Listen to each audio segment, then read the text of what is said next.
Hello friends, welcome to Kannan stories. ఇప్పుడు మనం పిల్లలు బడికి వెళ్తూ ఉంటారు కదా. బడి నుంచి వచ్చి వాళ్ళు స్కూల్లో జరిగిన కొన్ని విషయాలు తల్లిదండ్రులకు చెప్తూ ఉంటారు. అప్పుడు ఈ తల్లిదండ్రులు ఏం చేస్తారంటే పిల్లలకు ఎలాంటి ఆన్సర్స్ ఇస్తారో మనం కొన్ని చూస్తాం. అమ్మా అమ్మా అమ్మా చెప్పు తల్లి, చెప్పు తల్లి, చెప్పు. అమ్మా, స్కూల్లో నన్ను ఒక పిల్లోడు కొట్టాడమ్మా. అవునా తల్లి, నువ్వేం చేశావు? మా ఫ్రెండ్ వాళ్ళమ్మ అలా చెప్తే నువ్వు కూడా ఫేడుమని ఒక ఏటు పీకు అనిందంట. తల్లి, నువ్వు మాత్రం అలా చేయకమ్మా.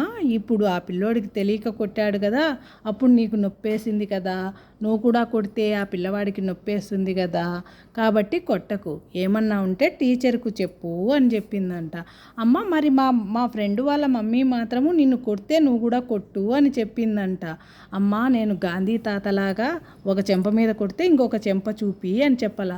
ఇంకొక పిల్లోడు చేసింది తప్పు కదా, నీకు తెలుసు కదా, తను కొట్టడం అనేది తప్పు కదా, గిచ్చడం అనేది తప్పు కదా, తొయ్యటం అనేది తప్పు కదా.